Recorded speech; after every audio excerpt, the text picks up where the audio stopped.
ओम नमः सदसे नमः सदसस्पतये नमः सखीनां पुरोगानां चक्षुषे नमो दिवे नमः पृथिव्यै स्वप्रतसभां मे गोपाय तेजसभ्याः सभासदः तानिन्द्रियावतत्कुरु सर्वमायुरुपासतां सर्वेभ्यः श्रीवैष्णवेभ्यो नमः। दीनगोत्राणां पाण्डुरङ्गारावणामदेस्य आण्डानाम्याः सकुटुम्बानामेतेषां सर्वेषां भक्तजनानां सकुटुम्बानां सबान्धवानां क्षेमस्थैर्यवीर्यविजय अभय आयुरारोग्यैश्वर्याभिवृद्ध्यर्थं ये ये ग्रहाः शुभस्थाने स्थिताः तेषां ग्रहाणाम् अत्यन्त अतिशयित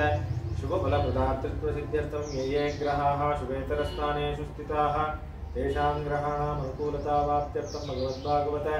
आचार्यकैङ्कर्य अभिवृद्ध्यर्थं श्रीमदखिलाण्डकोटिब्रह्माण्डनायकस्य श्रियःपदे पुरुषोत्तमस्य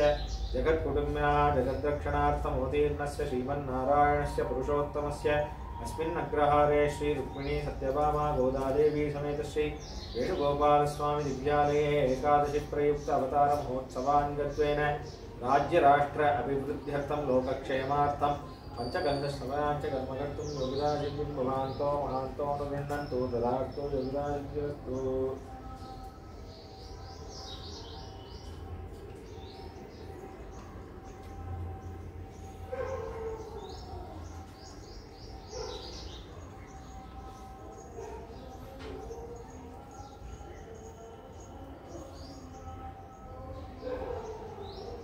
गुरुभ्यो नमः। श्रीमान् वेंकटनाथार्य कवितार्किकेसरी वेदान्ताचार्यवर्यो मे सन्निधत्तां सदा हृदि गुरुभ्यस्तद्गुरुभ्यश्च नमो वाकमदीमहे वृणीमहे च तत्राद्यौ दम्पती जगदाम्पति स्वशेषभूतेन मया श्रीहैः सर्वपरिच्छदैः विधातुं प्रीतमात्मानं देवः प्रक्रमते स्वयं शुक्लाम्बरधरं विष्णुं शशिवर्णं चतुर्भुजं प्रसन्नवदनं ध्यायेत् सर्वविघ्नोपशान्तये यस्यद्गतपुत्राद्याः पारिषद्याः परश्वतं विघ्नं निघ्नन्ति सततं विश्वक्षेममाश्रये। हरि ओं तथे श्री गोविंद गोविंद गोविन्दः अस्य श्रीभगवतः महापुरुषस्य विष्णोराज्ञा वर्तमानस्य अद्य ब्रह्मणः द्वितीयपरार्थे श्रीश्वेतवराहकल्पे वैवस्वतमन्वन्तरे कलियुगे प्रथमपादे जम्बूद्वीपे भारतवर्षे भरतखण्डे सकाब्दे मेरोः दक्षिणे पार्श्वेऽस्मिन् वर्तमाने व्यावहारिकाणां प्रभुवादीनां षष्टिसंवत्सराणां मध्ये क्रोधीनां संवत्सरे उत्तरायणे हेमन्त ऋतौ कुंभमासे कृष्णपक्षे एकादश्यां सुविधौ इन्दुवासनियुक्तायां मूलानक्षत्रयुक्तायां श्रीविष्णुविष्टायां अस्यां सुविधौ श्रीभगवदाज्ञा श्रीमन्नारायणप्रीत्यर्थं प्रातःकालभगवदाराधनं करिष्ये तदङ्गं पञ्चकलशश्रवणाख्ये करिष्ये हरिओं चित्रयुतं च करिष्यामि भगवन्नित्येन भगवत्प्रीत्यर्थेन महाविभूतिजातुरात्म्या भगवद्वासुदेवपादारविन्दर्शनेन प्रातःकालोदाराधनाख्यं तदङ्गं पञ्चकलशस्तपनाख्यकर्माख्यं भगवतकर्मणां तमश्चयिष्यामि भगवतो बलेन भगवतो वीर्येण भगवत्येजसा भगवतकर्मणा कर्म करिष्यामि भगवतो वासुदेवस्य भगवानेव स्वनीयाम्य स्वरूपस्थितिप्रवृत्तिस्वशेषवैकरसेनात्मना कर्त्रा स्वकीयैश्च उपकरणैः स्वाराधनैकप्रयोजनाय परमपुरुषः सर्वशेषविषयोत्पत्तिः विशेषभूतमिदं प्रातःकालभूताराधनाख्यं तदङ्गं पञ्चकलशश्रवणाख्यं कर्म स्वस्मै स्वप्रीते स्वयमेव कारयति।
ఉంటారా వెళ్తారా సంధ్య గారు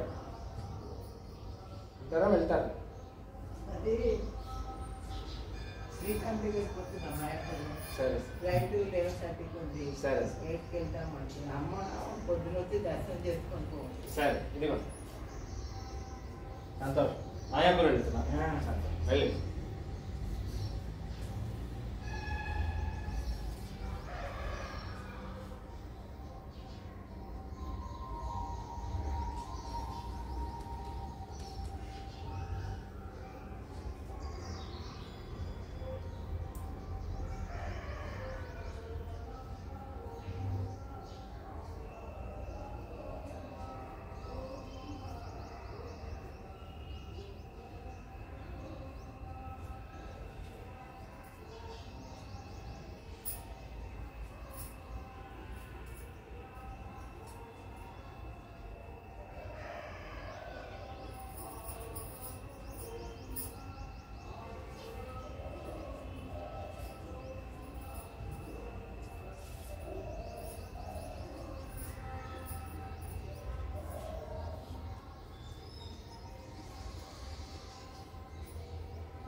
మాయాపురం వెళ్ళారా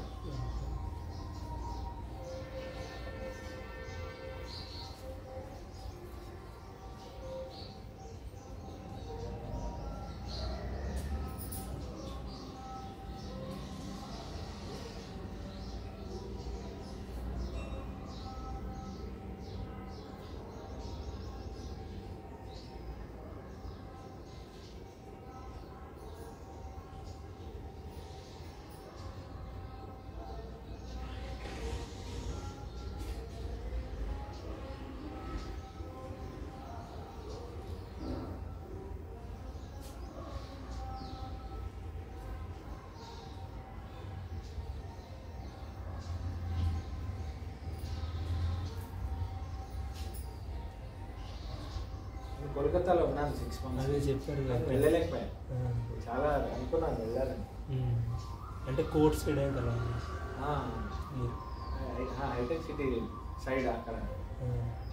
యూనిటెక్ అని ఉంది ఎయిర్పోర్ట్ దగ్గర. అప్పటికి ఇంకా పెట్టవలేదు. అంటే అదేదో ట్రైన్ ఎక్కాలి, నవద్వీప్ వెళ్ళాలి కదా, అక్కడ ఏదో ట్రైన్ ఎక్కాలి, ట్రైన్ ఎక్కాలి, బస్ ఎక్కాలి. ఇప్పటికి ట్రైనింగ్లో ఉన్నాను కాబట్టి ఆల్రెడీ జన్మాష్టమికి వచ్చాను ఇక్కడికి, లీవ్స్ అయిపోయాయి. మళ్ళీ అది ఒక్క రోజులో వెళ్ళొచ్చేలా ఉండదు అని చెప్పారు, అందుకే వెళ్ళే. చాలా బాగుంటుందని విన్నాను, చాలా వైష్ణవులు. నీకు నచ్చిందా?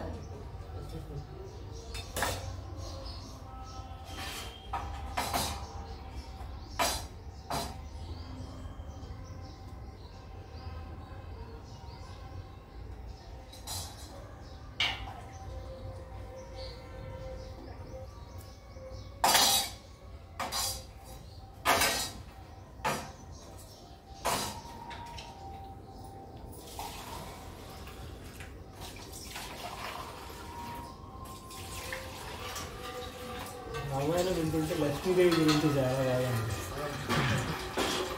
అంటే ఎంత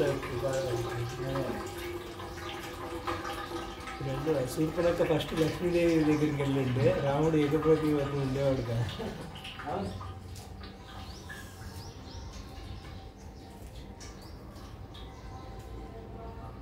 ఆలోచిస్తే మనందరం కూడా పత్నిస్తాము.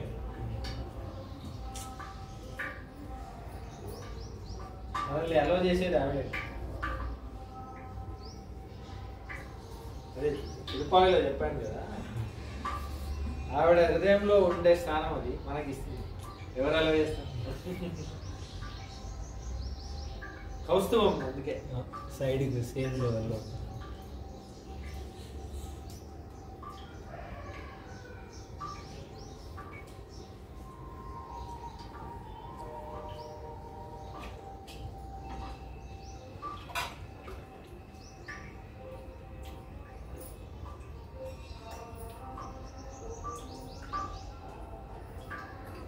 Devesh no college today.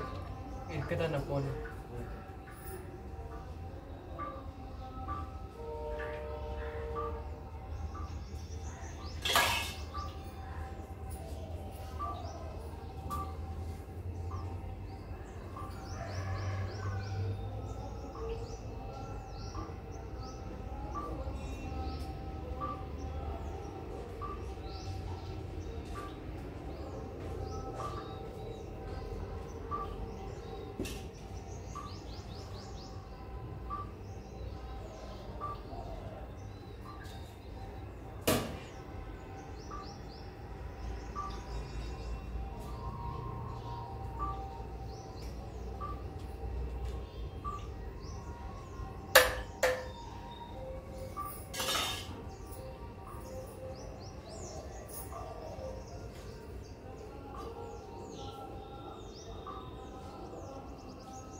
சொல்லி கொடுத்தாங்க அல்வால் டெம்பிள்ல. ஆமா நீதா போயிட்டு வந்து. Okay very good. పిల్లడు ఆఫ్లైన్ మోడ్ చూస్ చేసుకున్నాడు Alwal temple. Okay okay offline అంటున్నా. Very nice.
నువ్వు కూడా వెళ్తున్నావా మాయాపూర్?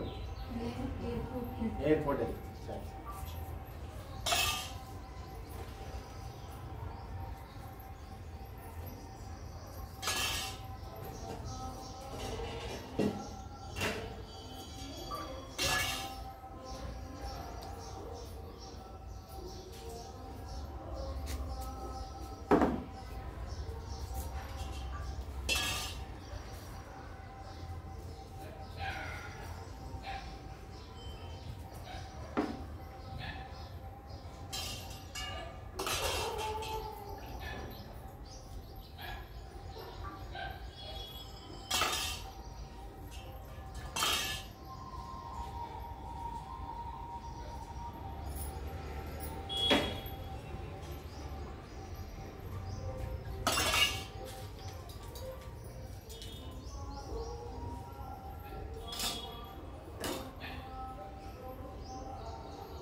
भूतान्यापः प्राणावापः पशवापोऽमृतमापोऽन्नमापः सम्राडापो विराडापः स्वराडापः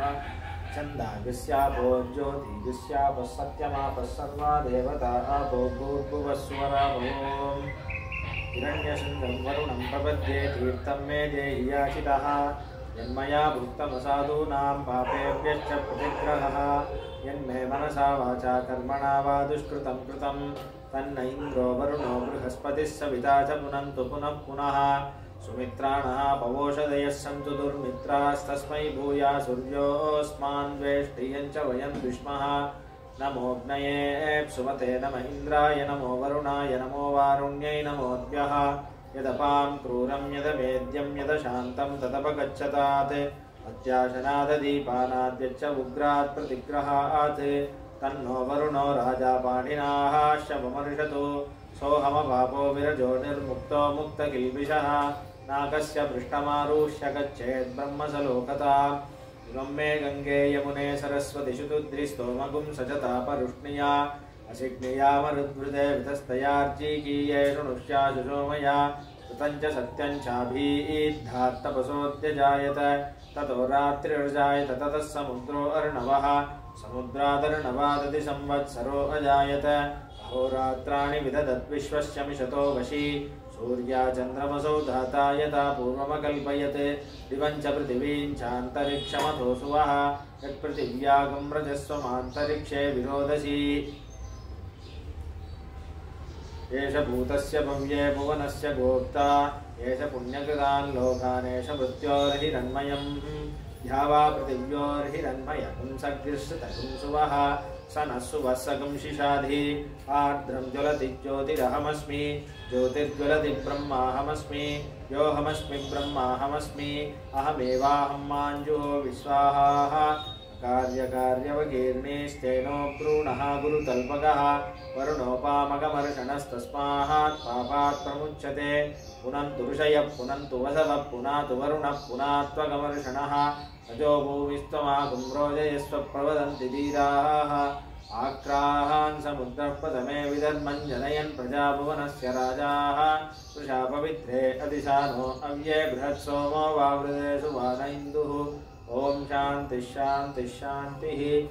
ओम विष्णोर्नुकं वीर्याणि प्रवोचय्य पार्थिवानि पिबमेरजागं सियो अस्कभायदुत्तरगं सदस्तं विचक्रमाणस्तेदोरुगायो विष्णोरराटमसि विष्णोः पृष्ठमसि विष्णोश्चप्त्रेस्तो विष्णोस्यूरसि विष्णोः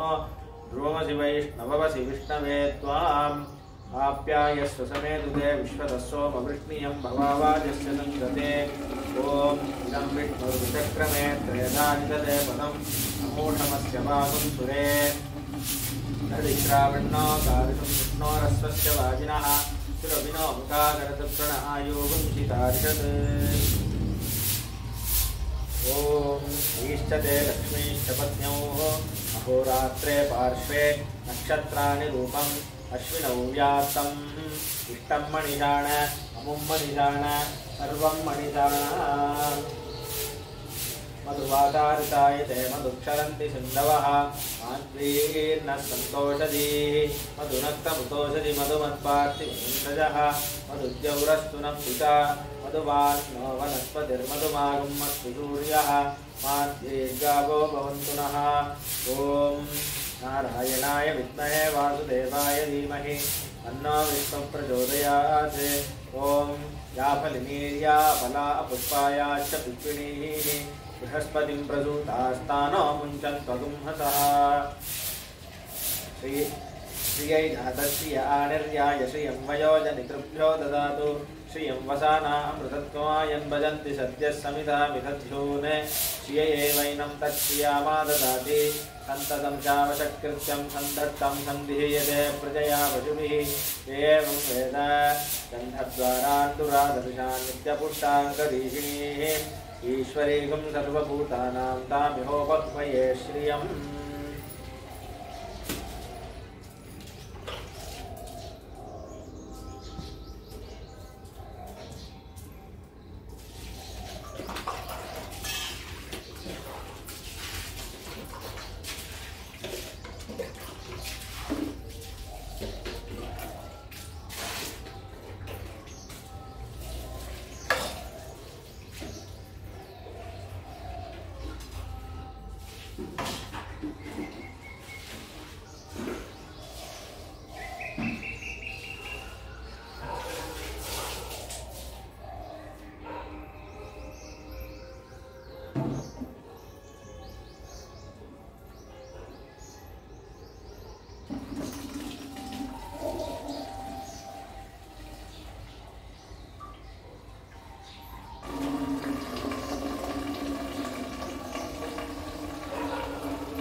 அந்த சந்தனாதி தைலம் எடுத்துன்னு வா.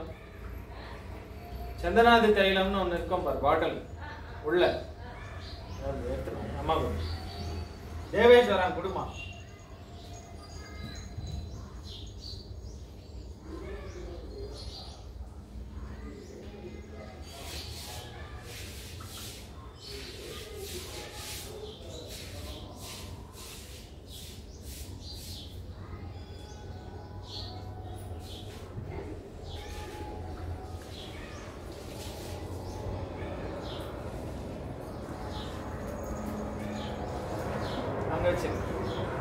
Thank you.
ప్రసాద్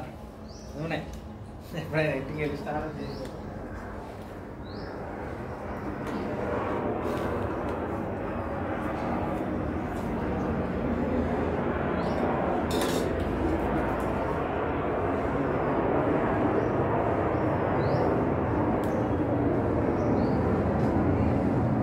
దీపావళి రోజు గంగా స్నానం చేయాలన్నది నువ్వుల నూనె రాసుకోవాలి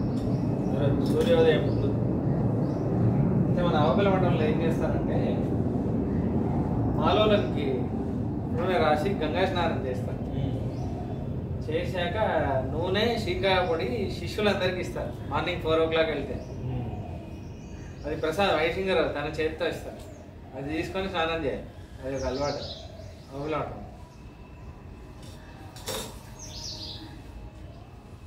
అంటే అది కూడా ప్రసాదం భగవంతుడికి సంబంధించింది. అంతే.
हरिः ॐ शं नो मित्रः शं वरुणः शं नो भवत्वर्यमा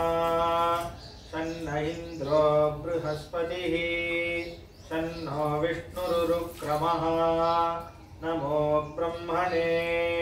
नमस्ते वायो त्वमेव प्रत्यक्षं ब्रह्मासि स्वामेव प्रत्यक्षं ब्रह्म वदिष्यामि ऋतं वदिष्यामि सत्यं वदिष्यामि तन्मामवतु तद्वक्तारमवतु अवतु माम् अवतु वक्तारम् ॐ शान्ति शान्ति शान्तिः ईशान्याख्यास्यामः वर्णस्वरः मात्राबलम् सामसन्धानः इत्युक्तस्येक्षाध्यायः सह नो यशः सह नो ब्रह्मवर्चसम् अथातस्सतुं हिताय उपनिषदव्याख्यास्यामः पञ्चस्वधिकरणेषु अधिलोकमधिज्योतिषमधिविद्यमधिप्रजमध्यात्मम् कामः सगुंहिता इत्याचक्षते अथादिलोकम् पृथिवीपूर्वरूपम् द्यौरुत्तररूपम् आकाशः सन्धिः वायुः सन्धानम् इत्यदिलोकम् अथादिज्योतिषम् अग्निः पूर्वरूपम् आदित्य उत्तररूपम् आकाशः सन्धिः वैद्युतः सन्धानम् इत्यदिज्योतिषम् अथादिविद्यम् आचार्यः पूर्वरूपम् अन्तेवास्युत्तररूपम् विद्यासन्धिः प्रवचनगुं सन्धानम् इत्यधिविद्यम् अथाधिप्रजम् माता पूर्वरूपम् हितोत्तररूपं प्रजासन्धिः प्रजननगुं सन्धानम् इत्यधिप्रजम् अथाध्यात्मम् अदराहनुपूर्वरूपम् उत्तराहनुरुत्तररूपम् वाक्सन्धिः जिह्वासन्धानम् इत्यध्यात्मम् इति महासगुंहिताः य एवमेतामहासगुंहितां व्याख्याता वेदा सन्धीयते प्रजया पशुभिः ब्रह्मवर्चसेनान्नाद्येन सुवर्गेण लोकेन यश्छन्दसा वृषभो विश्वरूपः छन्दोऽप्योऽद्यमृतात् सम्बभूव समेन्द्रो मेधया स्पृणोतु अमृतस्य देवधारणो भूयासम् शरीरं मे विचर्षणं जिह्वा मे मधुमत्तमा करुणाभ्यां भूरिविश्रुवम् ब्रह्मणः कोशोऽसि मेधया पीतः कृतं मे गोपाय आवहन्ति वितन्वाना उर्वाणा चीरमात्मनः वासागुंसि मम गावश्च अन्नपाने च सर्वदा ततो मे श्रियमावह लोमशां पशुभिः सह स्वाहा आमायन्तु ब्रह्मचारिणः स्वाहा यशोदनेशानि स्वाहा श्रेयान्वस्य सोदानि स्वाहा अर्लिया त्वा भगप्रविशानि स्वाहा समाभग प्रविश स्वाहा तस्मिन् सहस्रजाते विभगां त्वयि मृगे स्वाहा यथा पप्रमथायन्ति यथा मासाहर्जरम् एवं मां ब्रह्मचारिणः घातरायन्तु सर्वतः स्वाहा प्रतिवेशोऽसि प्रमावासि प्रमापद्यस्व भूर्भुवस्सु वर्षिवा एतास्तिस्रो व्याहृतयः तासामुहस्मै तां चतुस्ते महाजमस्य प्रमेदयते महदिति ब्रह्मा समात्मा देवताः भूरिति वा अयं लोकः उपरित्यन्तरिक्षं सुपरित्यतो लोकः महदित्यादित्यः आदित्येन वाव सर्वे लोका महीयन्ते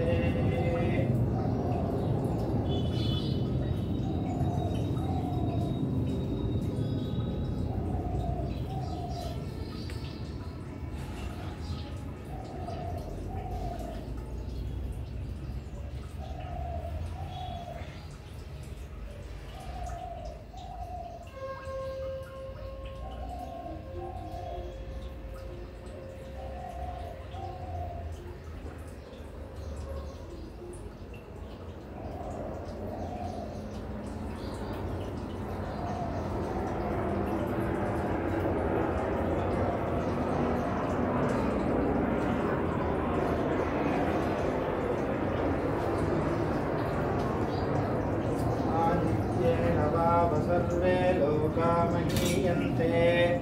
भूरिति वा अग्निः भुवरिति वायो सुवरित्यादित्ये महदिति चन्द्रमाः चन्द्रमसा वाव सर्वाणि ज्योतिर्गुंसि महीयन्ते भूरिति वा ऋचः भुवरिति सामानि सुवरिति यजोगुंसि महदिति ब्रह्मा ब्रह्मणा वाव सर्वे वेदा महीयन्ते भूरिति वै प्राणः भुवरित्यपानः सुवरिति व्यानः इत्यन्नम् अन्नेन वाव सर्वे प्राणामहीयन्ते तावाये भूरिति वै प्राणः उभरित्यपानः सुवरिति व्यानः इत्यन्नम् अन्नेन वाव सर्वे प्राणामहीयन्ते तावायेताश्चतस्रश्चतस्रा चतस्रश्चतस्रोऽव्याहृतयः तायो वेदः स वेदब्रह्मा सर्वेऽस्मै देवा बलिमा वहन्ति ययेषोऽन्तरहृदयः आकाशः तस्मिन्नयं पुरुषो मनोमयः अमृतो हिरण्मयः अन्तरेण तालुके तययेषस्तन इवावलम्बते सेहेन्द्रयोनिः यत्रासौ केशान्तो विवर्तते यपोष्यशीर्षकपाले भूरित्यग्नौ प्रतिष्ठति भुवरिति वायो सुवरित्यादित्ये महदिति ब्रह्मणि आप्नोति स्वाराज्यम् आप्नोति मनसस्पतिम् वाक्पतिश्चक्षुष्पतिः श्रोत्रपतिर्विज्ञानपतिः एतत्ततो भवति आकाशशरीरं ब्रह्मा सत्यात्मप्राणारामं मनानन्दम् शान्तिः समृद्धममृतम् इति प्राचीनयोग्योपास्व पृथिव्यन्तरिक्षं द्यौर्दिजोवान्तरदिशाः अग्निर्वायुरादित्यश्चन्द्रमा नक्षत्राणि आपवोषधयो वनस्पतयः आकाश आत्मा इत्यधिभूतम् अथाध्यात्मम् प्राणो व्यानोपानवुदानः समानः चक्षुश्रोत्रं मनोवाक्त्वक् चर्ममागुं षड्गस्नावास्ति मज्जा एतदधिविदाय रुचिरवोचत् पाङ्क्तं वा इदं सर्वं पाङ्क्ते नैव पाङ्क्तग्स्पृणोतीति ओमिति ब्रह्मा ओमितीदं सर्वम् ओमित्येतदनुकृति अस्मवाप्योश्रवयेत्याश्रवयन्ति ओमिति सामानि गायन्ति ओगुं सोमिति शस्त्राणि सगुंसन्ति ओमित्यध्वर्यो प्रतिघरं प्रतिगृह्णाति ओमिति ब्रह्मा प्रसौति ओमित्यग्निहोत्रमनुजानाति ओमिति ब्राह्मणप्रवक्षन्नाह ब्रह्मोपाप्नवानीति ब्रह्मैवोपाप्नोति श्रुतं च स्वाध्यायप्रवचने च सत्यं च स्वाध्यायप्रवचने च नमश्च स्वाध्यायप्रवचने च तपश्च स्वाध्यायप्रवचने च नयश्च स्वाध्यायप्रवचने च अग्निहोत्रं च स्वाध्यायप्रवचने च प्रजा च स्वाध्यायप्रवचने च प्रजनश्च स्वाध्यायप्रवचने च प्रजातिश्च स्वाध्यायप्रवचने च सत्यमिति सत्यवचारातीतरः तप इति तपो नित्यः पौरुषिष्टिः स्वाध्यायप्रवचने वेमेति नाको मौद्गल्यः तद्धि तपस्तद्धि अहं वृक्षस्य रेरिव कीर्तिपृष्टं गिरेरिव ऊर्ध्वपवित्रो वाजिनीवः समृतमस्मि द्रविणगुं सवर्चसं सुमेधा अमृतोक्षितः इति त्रिशङ्कोर्वेदानुवचनम् वेदमनूच्याचार्यान्ते वासिनमनुशास्ते सत्यं वद धर्मं चर स्वाध्यायान्मा प्रमदः आचार्याय प्रियन्दरमाहृत्य प्रजातन्तुं याम्यवच्छेत्सि सत्यान्न प्रमदितव्यं धर्मान्न प्रमदितव्यं कुशलान्न प्रमदितव्यं भूत्यैन प्रमदितव्यं स्वाध्याय प्रवचनाभ्यान्न प्रमदितव्यं देवपितृकार्याभ्यान्न प्रमदितव्यं मातृदेवो भव पितृदेवो भव आचार्यदेवो भव अतिथिदेवो भव यान्यनवध्यानि कर्माणि तानि सेवितव्यानि नो इतराणि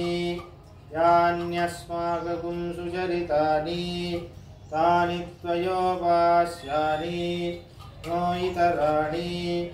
एके चास्मच्छ्रेयागुंसो ब्राह्मणाः तेषां त्वयासनेन प्रश्वसितव्यं श्रद्धया देयम्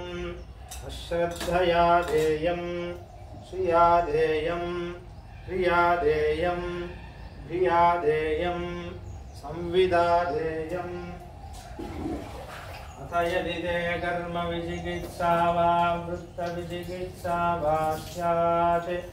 एतत्र ब्राह्मणाः संवर्षिणः युक्ताः लोक्षाधर्मकामास्युः यथा ते तत्र वर्तेरन् तथा तत्र वर्तेताः तथाभ्याख्यातेषु एतत्र ब्राह्मणाः संवर्षिणः युक्ताः लोक्षाधर्मकामास्युः यथा ते तेषु वर्तेरन् तथा तेषु वर्तेताः एषः देशः एष उपदेशः एषा वेदोपनिषत् एतदनुशासनम् एवमुपासितव्यम् एवमुदैतदुपास्यम् शन्नो मित्रः शं वरुणः शन्नो भवत्वर्यमा शन्न इन्द्रो बृहस्पतिः शन्नो विष्णुरुक्रमः नमो ब्रह्मणे नमस्ते वायो त्वमेव प्रत्यक्षं ब्रह्मासि त्वामेव प्रत्यक्षं ब्रह्मावादिशं ऋतमवादिशं सत्यमवादिशं तन्मामावीत् तद्वक्तारमावीत् आवीन्माम् आवीन् वक्तारम्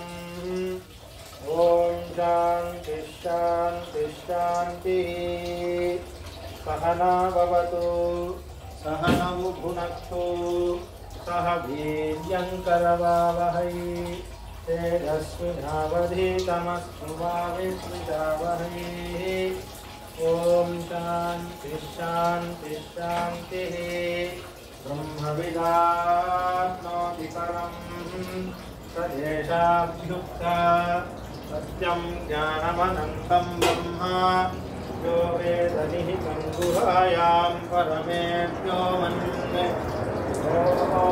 वेदन्तान् कामान् सः ब्रह्मणा विपश्चितेति तस्मात्मायेतस्मादात्मनाकाशः सम्भूतः आकाशात् वायुः वायोरग्निः अग्नेरापः अद्यपृथिवी पृथिव्या ओषधयः ओषधीभ्योऽन्नम् अन्नात् पुरुषः सवायेष पुरुषोन्नरतमयः तस्येदमेव शिरः अयं दक्षिणपक्षः अयमुत्तरपक्षः अयमात्मा इदं पुच्छं प्रतिष्ठा तदप्येष श्लोको भवति अन्नार्जैः प्रजा प्रजायन्ते याः काश्च पृथिवी विश्रुताः अतो अन्नेनैव जीवन्ति अथैनदपि यन्त्यन्ततः अन्नं हि भूतानां ज्येष्ठं तस्मात् सर्वोषधमुच्यते सर्वं वै सर्वमेव आयुर्यन्ति येन्नं ब्रह्मोपासते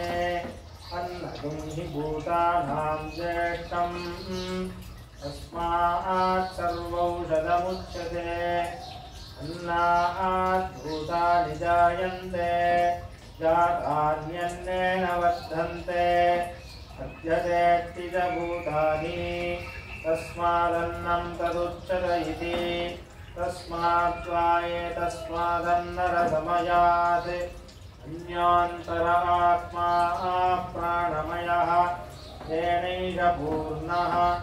स वा एष पुरुषविद एव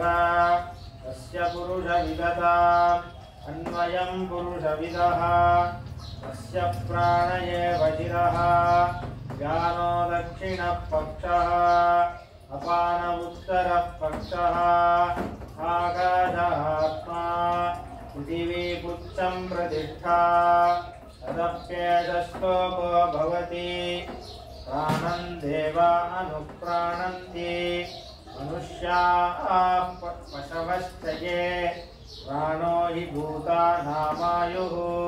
तस्मात् सर्वायुषमुच्यते सर्वमेव आयुर्यन्ति ये प्राणं ब्रह्मोपासते प्राणो हि भूतानामायुः तस्मात् सर्वायुषमुच्यत इति तस्माद्वा एतस्मात् प्राणमयात् अन्योऽन्तर आत्मा मनोमयः तेनैष पूर्णः स वा एष पुरुषविद एव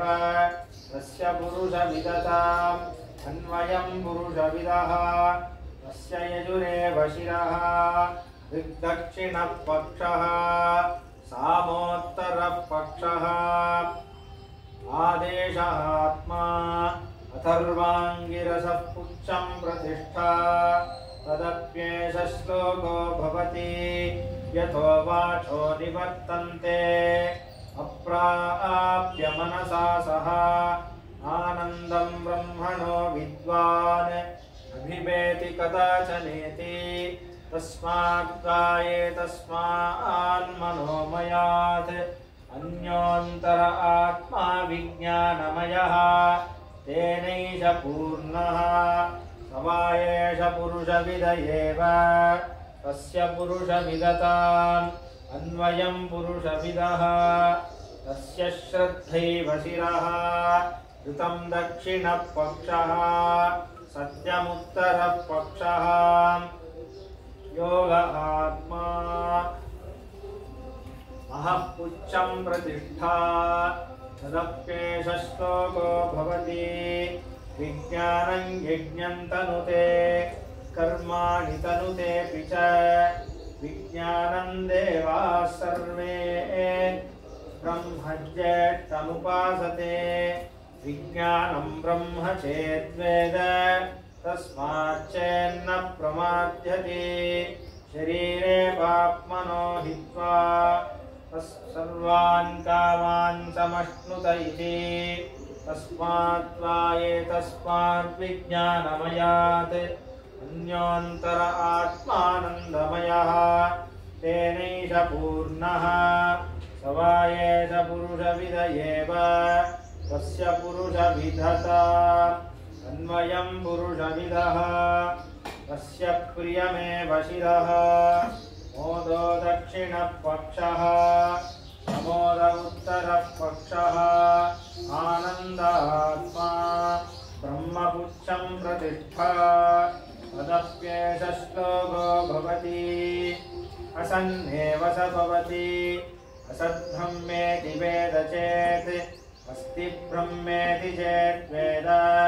सन्तमेनं ततो विदुरिति तस्मात् वा एतस्मादानन्दमयात् अथातोऽनुप्रश्नाः उता विद्वानमुल्लोकं प्रेत्य कश्चित् समश्नुताः सोगामयत आहो विद्वानमुल्लोकं प्रेत्य कश्चन गच्छति आहो विद्वानमुल्लोकं प्रेत्य कश्चित् समश्नुताः सोगामयत बहुश्यां प्रजा येति सतपोतप्यत सतपस्तप्त्वा इदगुं सर्वमसृजत तच्छ्रुत्वा तदेवानुप्राविशत् तदनुप्रविश्य सत्सत्यच्छाभवत् निरुक्तं च निरुक्तं च निलयनं च निलयनं च विज्ञानं च विज्ञानं च सत्यं च नृतं च सत्यमभवत् यदिदं किञ्च तत्सत्यमित्याचक्षते तदप्येष श्लोको भवति यतो वाचो निवर्तन्ते अप्राप्यमनसा सह आनन्दं ब्रह्मणो विद्वान् विभेति कुतश्च नेति एतगुं हवावन तपति किमहगुं साधुना करवं किमहं पापमगरवमिति स एवं विद्वानेते आत्मानग्स्पृणुते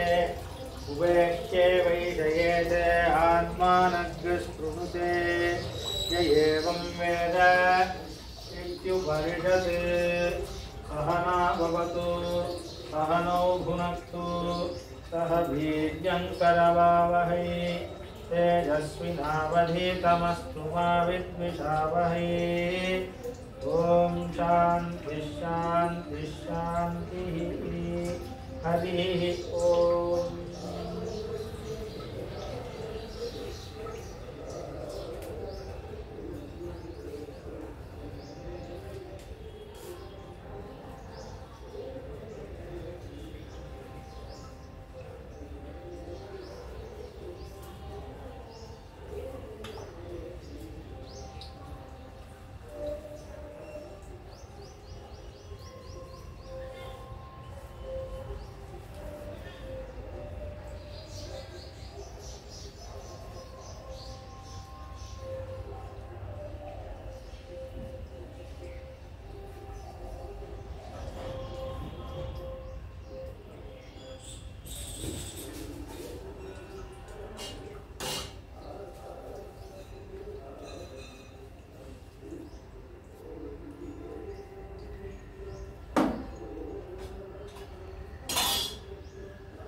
माता सार्वभौमा अखिलाण्डकोटि ब्रह्माण्ड नायक जय विजयी भव नायन्दे नायन्दे लक्ष्मी नेत्रोत्पल श्री सतत परिचया जय संवर्धमानः नाभि नारीकलिङ्गन् मधुकरपटले दत्तहस्तावलम्बः अस्माकं सम्पदो गानभिनवतुलसी रामसञ्जातभूमाः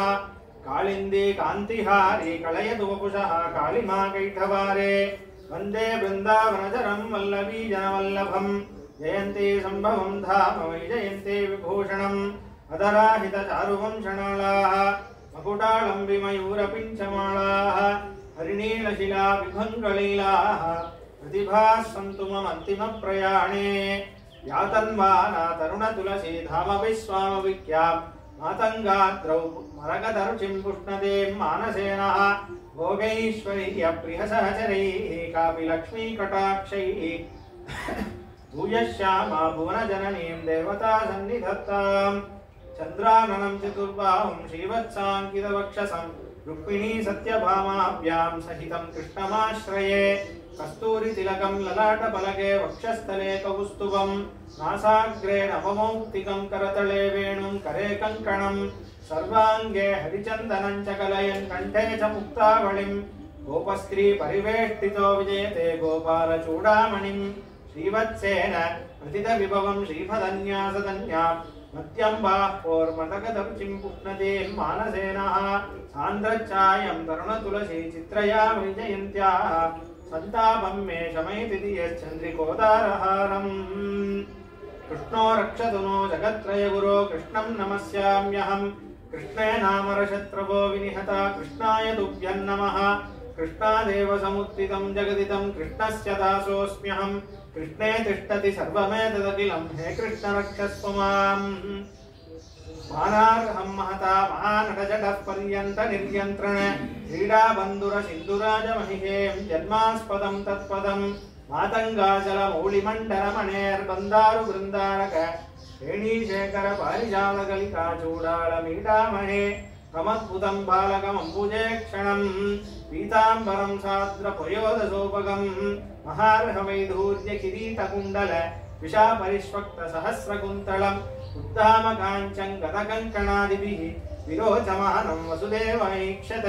लोलापतश्चरणलीलागतिश्चरितहालाहले निजपणे कृत्यन्तमप्रतिममत्यन्तचारुवपुषं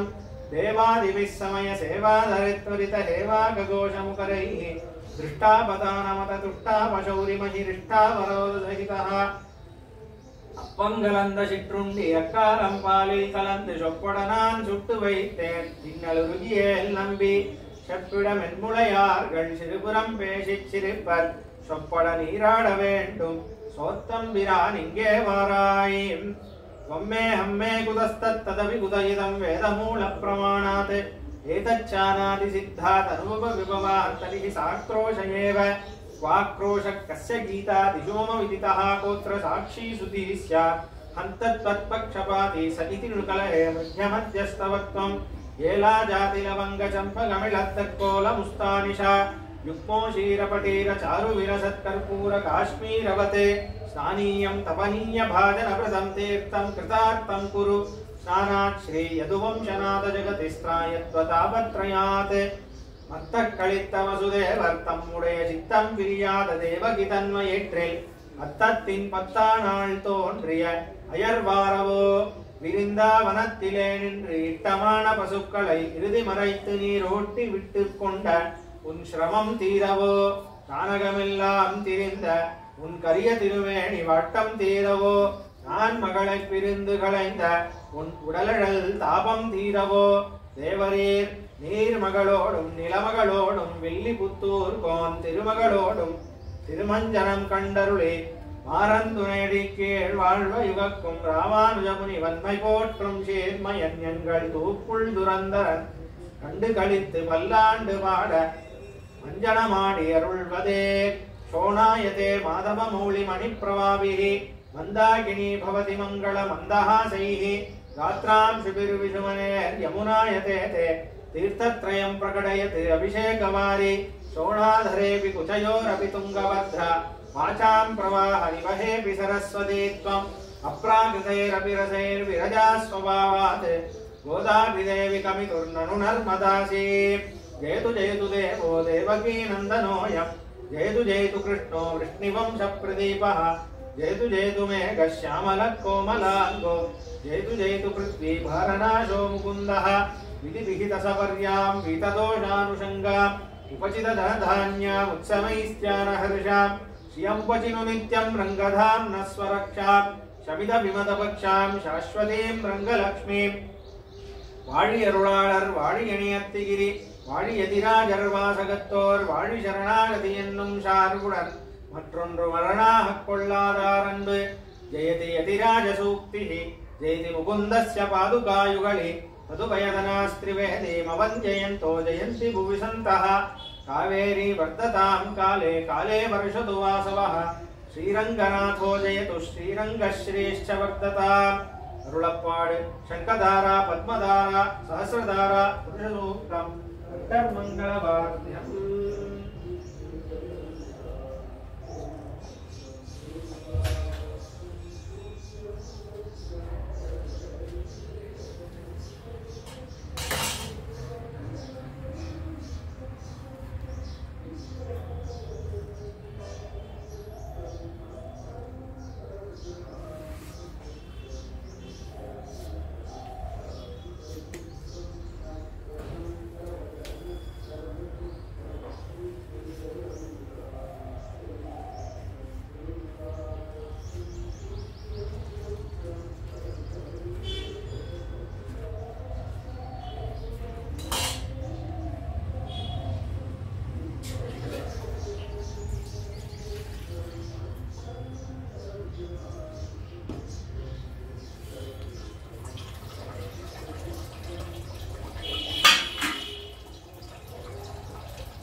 सहस्रशीर्षा पुरुषः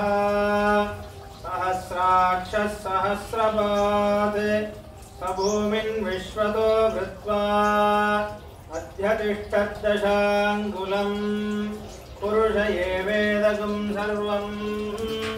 यद्भूतन्यष्टभुव्यम् सुधामृतत्वस्येषाणः यदन्नेनातिरोहति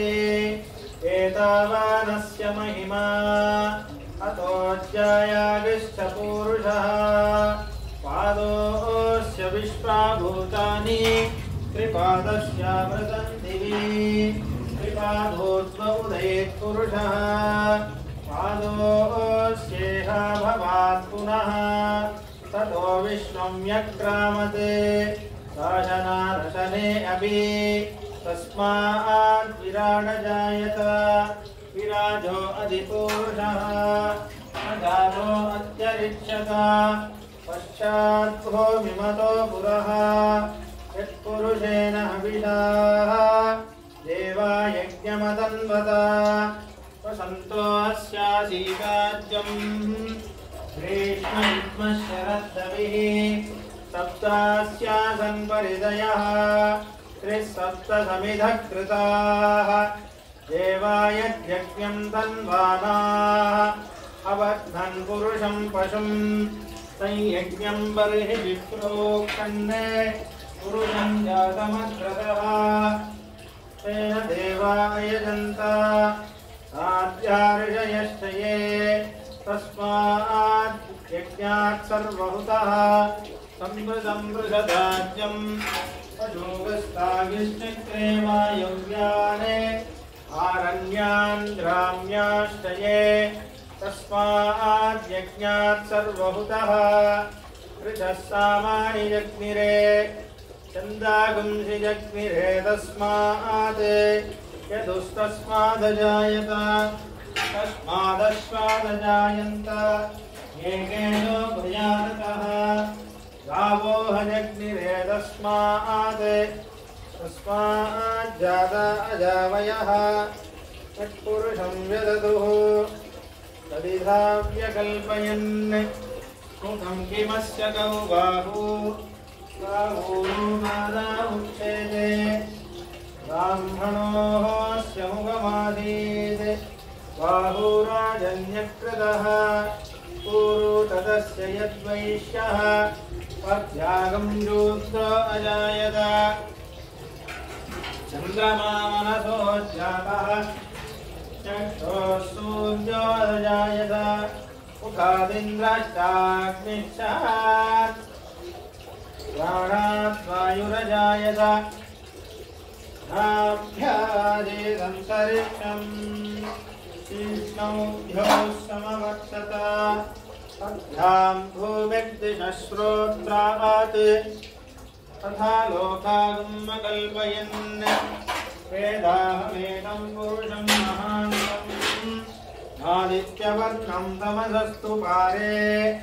सर्वाणि रूपाणि विलिख्य धीरः नामानि कृत्वा विवदन्यदास्ते धाता पुरस्ताद्यमुदा जहार प्रविद्वान् प्रतिशश्चतस्रः तमेवं विद्वानमृतैः भवति नान्यः पन्थायनाय विद्यते यज्ञेन यज्ञमयजन्त देवाः तानि धर्माणि प्रथमान्यादन् सेहनागं महिमानः सजन्ते तत्र पूर्वे शाद्याः सन्ति देवाः अद्यः सम्बोधः पृथिव्यैरदाः च विश्वकर्मणः समवर्ततादि तस्य त्वष्टा विदधद्रूपमेति तत्पुरुषस्य विश्वमाजानमग्रेः वेदाहमेतं पुरुषं महान्तम् आदित्यवर्णं तमेवं विद्वानमृतैः भवति नान्यः पन्था विद्यते यनाय प्रजापतिश्चरति गर्भे अन्तः जायमानो बहुधा विजायते तस्य धीराः परिजानन्ति योनिं मरीचीनां पदमिच्छन्ति वेदसः यो देवेभ्यः तपति यो देवानां पुरोहितः पूर्वो यो देवेभ्यो जातः नमो रुचाय ब्राह्मये रुचं ब्राह्मं जनयन्तः देवा अग्रे अतब्रुवन् यस्त्वैवं ब्राह्मणो विद्यात् तस्य देवा संवशेः ईश्चते लक्ष्मीश्च पत्न्यो अहोरात्रे पार्श्वे नक्षत्राणि रूपम् अश्विनौ व्यात्तम् इष्टं मणिषाण अमुं मणिषाण सर्वं मणिषाण तवति सवितराधिपत्यै पयस्वतीरन्तिराशानोऽस्तु ध्रुवादिशां विष्णुपञ्चघोरास्येषानाशासो यावनूताः बृहस्पतिर्मातरिष्णो दुवायुः सन्धुवानावाता अभिनो गृणन्तु इष्टं बोधिगोदरुणपृथिव्यास्येषाना जगतो विष्णुपत्नी तद्विष्णोः परमं पदकं तदा पश्यन्ति सूरयः इदेव चक्षुरादतं तद्विप्रादो विमन्यवो जाग्रुवागं दत्तमिन्दते कृष्णोऽद्यत्परमं पदम्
गोविंदा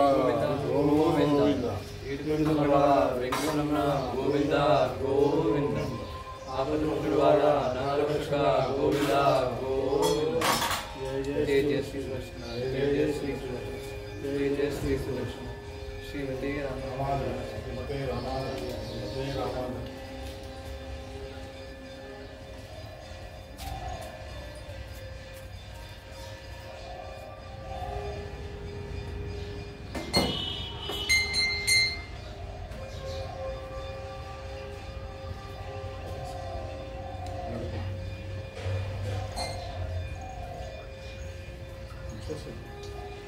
పక్కన పెట్టే చేయగలరు